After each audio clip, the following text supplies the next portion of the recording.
అందరికీ నమస్తే. నేను గరిడేపల్లి సత్యనారాయణ. ఖమ్మం పార్లమెంట్ లోక్సభ స్థానంలో 7 అసెంబ్లీ కాన్స్టిట్యున్సీలున్నాయి. ఈ 7 అసెంబ్లీ కాన్స్టిట్యున్సీలో ఎక్కడెంత పర్సెంటేజ్ పోలైందో తెలియజేయటమే వీడియో ఉద్దేశ్యంగా భావించండి. ఈ వీడియో యొక్క ఉద్దేశ్యంగా తెలియజేస్తా ఉన్నాను. ముఖ్యంగా ఖమ్మం హెడ్ క్వార్టర్ సెగ్మెంట్‌కి సంబంధించి వచ్చినప్పుడు ఇక్కడ 62.50% పోలింగు ఈ 2024 ఎన్నికల్లో నమోదైంది.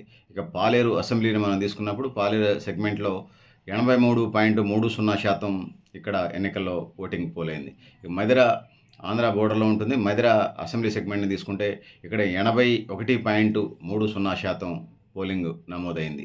ఇక వైరా కాన్స్టిట్యున్సీ ఇక్కడ వైరా అసెంబ్లీ కాన్స్టిట్యున్సీకి సంబంధించి వచ్చినప్పుడు 80.56%గా ఇక్కడ పోలింగ్ నమోదైంది.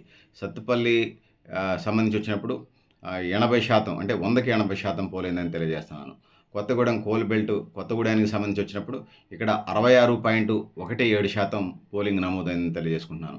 మిగిలినటువంటి 7వ అసెంబ్లీ కాన్స్టిట్యున్సీ అశ్వరావుపేటను మనం తీసుకున్నప్పుడు 80.36% పోలింగ్ నమోదైందనేది నేను తెలియజేస్తా ఉన్నాను.